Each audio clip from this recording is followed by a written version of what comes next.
नाम का गांव था, जहां अभी अभी बिल्लू स्कूल से अपने घर लौटा था।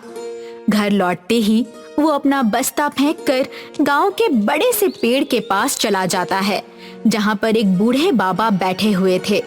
बिल्लू उन्हें देखकर कहता है, बाबा, मुझे कहानी सुननी है। 10 रुपए दो और आधे घंटे के लिए कहानी सुन लो। बताओ बच्चे, पैसे लाए हो ना? हाँ, लाया हूँ बाबा जी। बिल्लू अपनी जेब से 10 रुपए निकाल कर बाबा को दे देता है। ये लीजिए बाबा जी, अब सुनाइए ना कहानी। हाँ हाँ, अभी सुनाता हूँ, तो सुनो। ये कहानी है गोराई गांव की, जहाँ पर नेहा नाम की एक गूंगी लड़की रहती थी। एक दिन वो बाहर घूमकर घर आ रही थी, तभी वो अपने माता पिता को झगड़ते हुए सुन लेती है और वो दरवाजे पर ही खड़ी होकर उनकी बातें सुनने लगती है। तुम्हारे कारण, सिर्फ तुम्हारे कारण ही मैं तुम्हारी गूंगी बेटी को घर में रखे हुए हूँ। जब मौका था तभी मुझे उसे कहीं छोड़ कर आ जाना चाहिए था। ऐसा मत कहिए आप, वो हमारी बेटी है। बेटी नहीं, बोझ है हमारे सिर पर वो। सिर्फ तुम्हारे कारण ही मुझे उसे अपने घर में रखना पड़ा। तुम्हारी बच्ची की वजह से परिवार ना जाने कितने ताने सुनता है हर दिन। आप इसका दोष सिर्फ मुझे ही क्यों दे रहे हैं? क्या वो आपकी बेटी नहीं है? जब वो लोग झगड़ रहे थे, उसी वक्त नेहा अंदर आ जाती है और उसकी माँ उससे कहती है, आ गई खेलकर?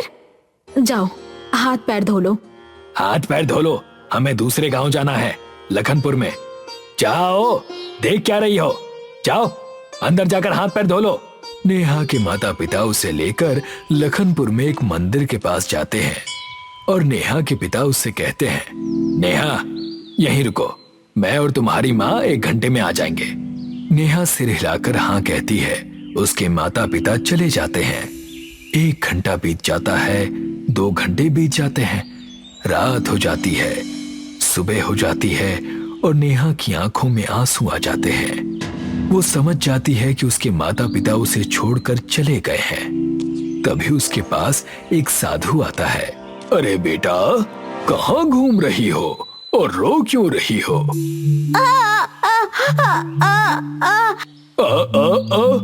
इसका क्या मतलब हुआ? हाँ, समझा, तुम बोल नहीं सकती हो। मेरे पास तुम्हारे लिए कुछ है।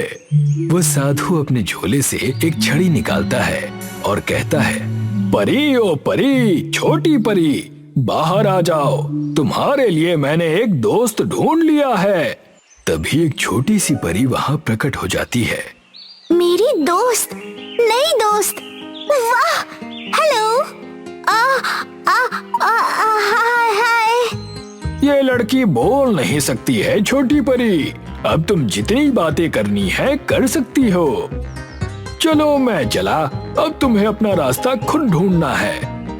वो साधु उस छोटी परी को नेहा के पास छोड़कर चला जाता है और वो छोटी परी नेहा से पूछती है, तुम्हारा नाम तो होगा ना कुछ? क्या नाम है तुम्हारा? नेहा सिर्फ अपना सिर हिलाती है। रुको, मैं तुम्हारे दिमाग को पढ़ लेती हूँ।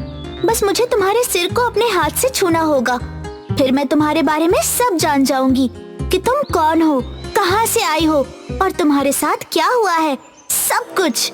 परी उसके सिर पर हाथ रखती है और सब जानने लगती है। तुम्हारे कारण, सिर्फ तुम्हारे कारण ही मैं तुम्हारी गूंगी बेटी को घर में रखे हुए हूँ। जब मौका था तभी मुझे उसे कहीं छोड़कर आ जाना चाहिए था। ऐसा मत कहिए आप, वो हमारी बेटी है। बेटी नहीं, बोझ है हमारे सिर पर वो। तुम्हारी बच्ची की वजह से परिवार ना जाने कितने ताने सुनता है हर दिन। आप इसका दोष सिर्फ मुझे ही क्यों दे रहे हैं? क्या वो आपकी बेटी नहीं है? हाथ पैर धो लो, हमें दूसरे गांव जाना है, लखनपुर में। जाओ, देख क्या रही हो?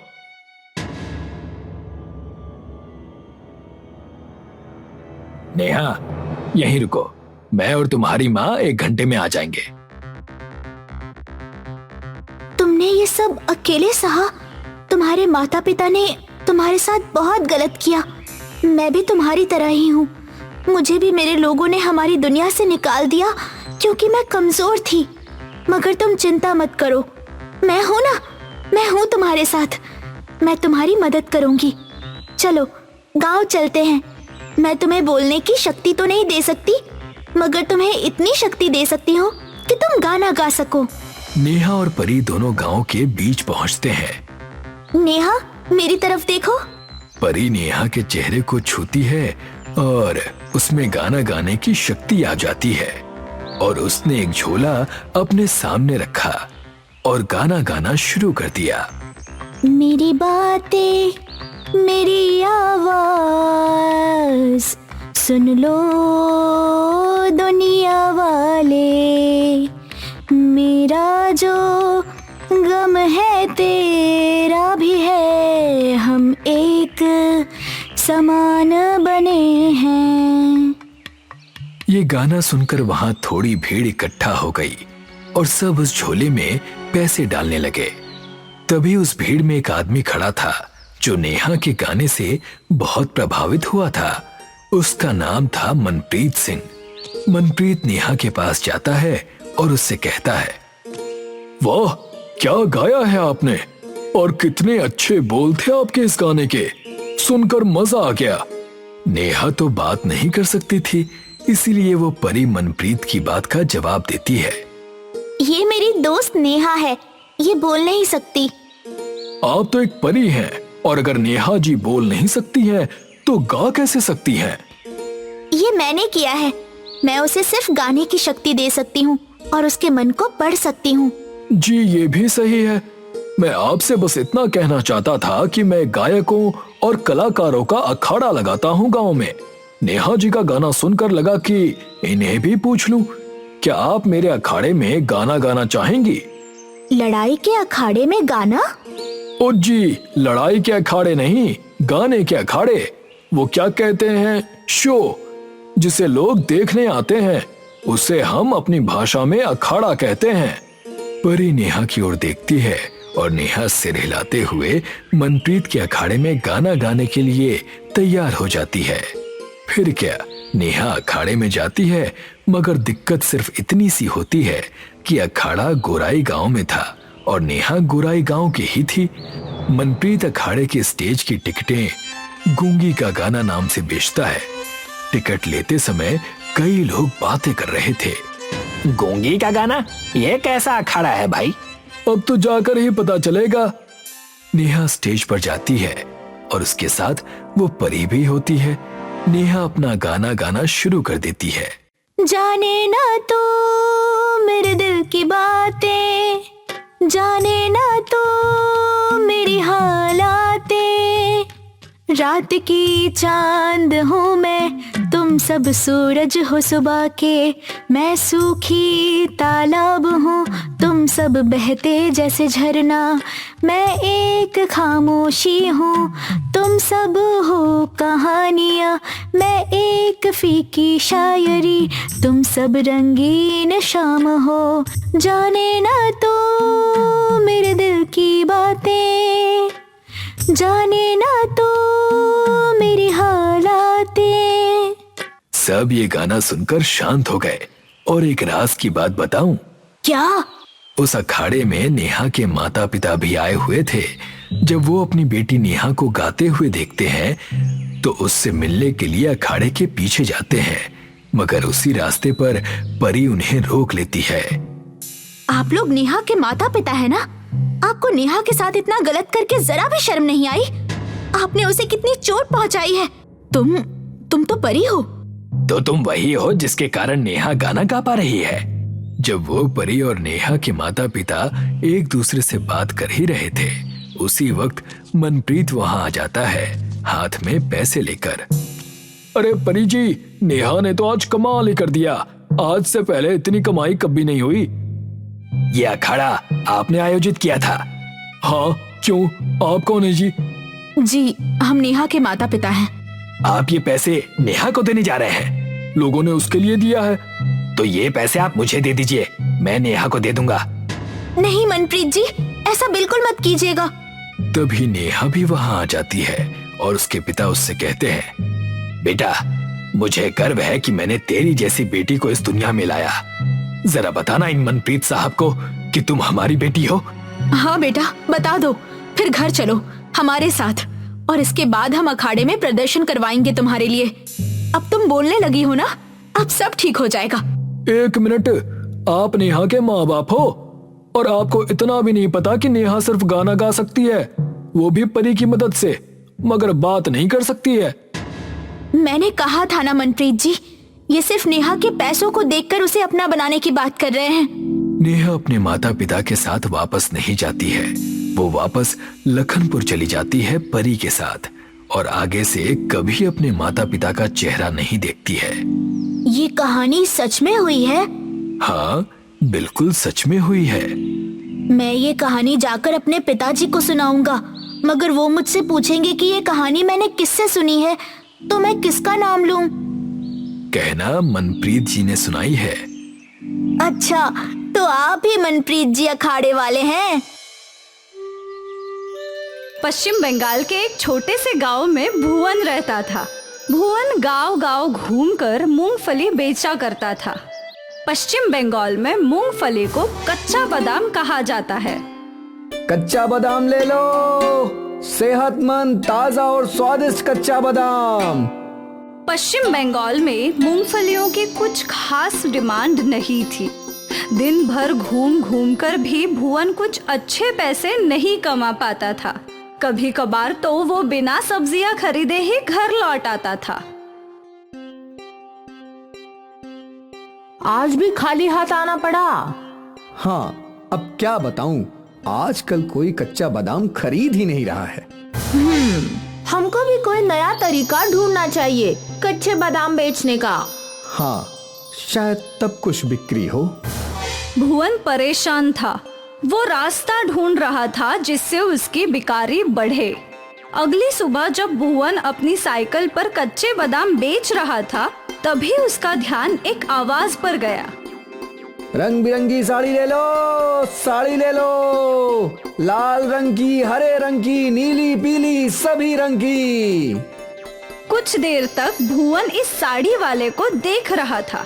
साड़ी वाले ने अपनी फटफटी पर छोटा सा टेप लगा रखा था, जिसमें बार बार यही दोहराया जा रहा था। हमारे पास भी ऐसा टेप रिकॉर्डर है, क्यों ना हम भी ऐसा कुछ रिकॉर्ड करूं? हो सकता है लोग इससे आकर्षित हों। हाँ, भुवन को आइडिया मिल गया था। उस दिन की बिकारी के बाद वो घर लौटा और अपने पुराने टेप रिकॉर्डर को ढूंढने लगा। सरिता, हमारा टेप रिकॉर्डर कहाँ है? अलमारी के ऊपर है। वाह, मिल गया। आप इस टेप रिकॉर्डर का क्या करेंगे? इसमें हम विज्ञापन रिकॉर्ड करेगा और साइकिल पर लेकर घूमेगा, जैसा साड़ी वाले करते हैं। हाँ, रंग बिरंगी साड़ी, वही ना? हाँ बिल्कुल। अच्छा है, हम भी सुनूंगा। तुम बनाओ विज्ञापन। भुवन ने टेप रिकॉर्ड पर बटन दबाया और अपनी आवाज रिकॉर्ड की। कच्चा बादाम ले लो, सेहतमंद, ताजा और स्वादिष्ट कच्चा बादाम। वाह वाह, ये तो बहुत बढ़िया है। कच्चा बादाम ले लो, सेहतमंद, ताजा और स्वादिष्ट कच्चा बादाम। भुवन ने टेप रिकॉर्डर प्ले किया और उसका विज्ञापन बजने लगा। दोनों पति पत्नी खुश थे। उनको उम्मीद थी कि अब उनके मूंगफलियों की बिक्री बढ़ जाएगी। अगले दिन से भुवन उस टेप रिकॉर्डर पर विज्ञापन बजाकर चलता रहा। कच्चा बादाम ले लो, सेहतमंद, ताजा, स्वादिष्ट कच्चा बादाम। कुछ लोग भुवन के इस विज्ञापन से आकर्षित होने लगे और उसके कच्चे बादाम बिकने लगे। अरे दादा, 10 रुपए का कच्चा बादाम दे दो। हमको भी दो। जी दीदी। आम दिनों से आज कच्चे बादाम की बिक्री अच्छी हो रही थी। भुवन खुश था। आज उसने घर लौटते समय सब्जियों के साथ थोड़ा राशन भी खरीद लिया।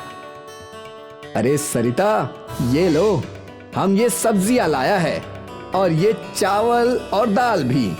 वाह, क्या आज अच्छा बिकारी हुआ। हाँ, अच्छा हुआ। भगवान करे ऐसी बिक्री रोज हो। होगा ही। आप रोज टेप रिकॉर्डर बजाते रहना। ठीक है। अगले कुछ दिनों तक भुवन के कच्चे बादाम की बिक्री अच्छी हुई। उसकी कमाई बढ़ चुकी थी। लोग उसके रिकॉर्ड किए हुए विज्ञापन से आकर्षित हो रहे थे। पर फिर धीरे धीरे लोगों को इस विज्ञापन को सुनने की आदत हो गई।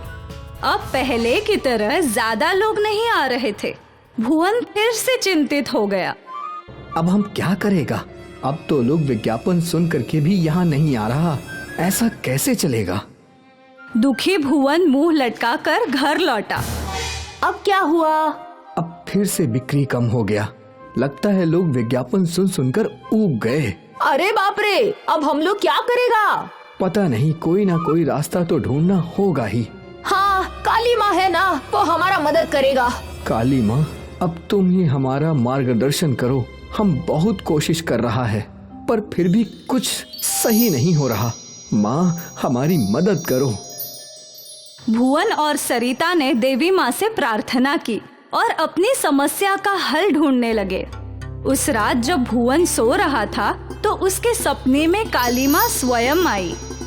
उठो भुवन, तुम्हारी समस्या का समाधान खुद तुम्हारे पास है।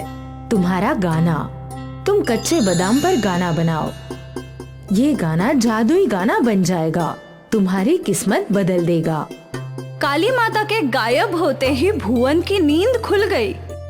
सरिता, सरिता उठो। देवी माँ मेरे सपने में आई थी।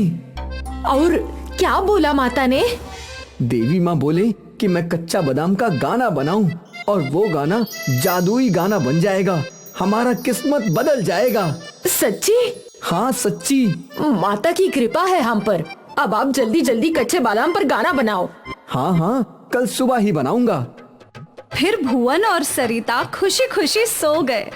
अगली सुबह भुवन तैयार होकर बैठ गया। वो गाने के शब्द सोच रहा था। बादाम बादाम ले लो कच्चा बादाम, भाई दीदी मौसी ले लो कच्चा बादाम, बादाम बादाम ये है अच्छा बादाम। फिर उसने अपने शब्दों को धुन दी और टेप रिकॉर्डर का बटन दबा दिया। बादाम बादाम ले लो कच्चा बादाम, बादाम बादाम ले लो कच्चा बादाम, भाई दीदी मौसी ले लो कच्चा बादाम, बादाम बादाम ये है अच्छा बादाम। सरिता वही खड़े रहकर सुन रही थी। वाह, बहुत खूब, भालो। अब बस देवी माँ की कृपा बनी रहे। भुवन ने अपना टेप रिकॉर्डर उठाया और अपनी साइकिल पर चल पड़ा। वो टेप रिकॉर्डर पर गाना बजाकर चलता रहा। उसके गाने से कई बच्चे और बूढ़े आकर्षित हुए। हमको कच्चा बादाम दे दो। जी बाबा। हमको भी। दादा, गाना बहुत अच्छा है। धन्यवाद दीदी। भुवन अपनी साइकिल लेकर चलता रहा और कुछ शहर से आए हुए बच्चे रील्स वीडियो बना रहे थे। उन्होंने भुवन के टेप रिकॉर्डर का गाना सुना। अरे काका, आपका गाना तो बहुत ही अच्छा है। कहाँ से डाउनलोड किया? बेटा, हम डाउनलोड नहीं किया, ये हमारा गाना है। क्या आप हमारे लिए ये गाना गा सकते हैं? अगर तुम लोग कच्चा बादाम खरीदोगे तो जरूर गाएगा। ठीक है, हम दोनों को कच्चा बादाम दे दो। भुवन ने दोनों लड़कों को कच्चा बादाम दिया। अब गाइए काका, मैं रिकॉर्ड कर रहा हूँ। ठीक है। बादाम बादाम ले लो कच्चा बादाम, बादाम बादाम ले लो कच्चा बादाम, भाई दीदी मौसी ले लो कच्चा बादाम, बादाम बादाम ये है अच्छा बादाम। भुवन का गाना उस लड़के ने रिकॉर्ड करके सोशल मीडिया पर डाल दिया। थैंक यू काका। और भुवन वहां से चला गया अपने कच्चे बादाम बेचने। भुवन का ये कच्चा बादाम गाना झट से वायरल हो गया।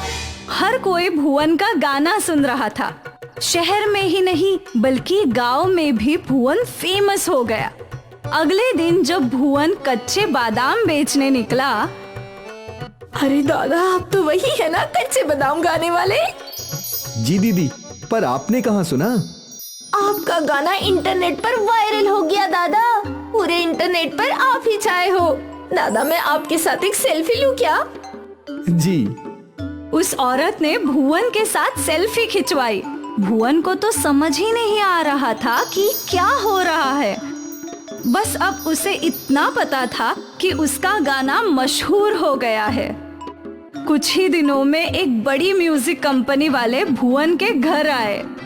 अरे दादा, आपका गाना तो बहुत फेमस हो गया है। क्या आप हमारे लिए वो गाना रिकॉर्ड करेंगे?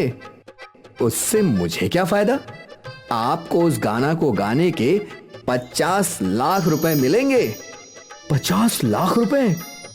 50 लाख रुपए सुनते ही भुवन और सरिता की खुशियों का ठिकाना नहीं रहा। भुवन ने तुरंत हाँ कर दी। बादाम बादाम ले लो कच्चा बादाम, बादाम बादाम ले लो कच्चा बादाम, भाई दीदी मौसी ले लो कच्चा बादाम, बादाम बादाम, ये है अच्छा बादाम। इन पैसों से भुवन ने नया घर खरीदा। अब वो गरीब नहीं था और भुवन के ये जादुई कच्चा बादाम गाने ने उसकी जिंदगी बदल दी।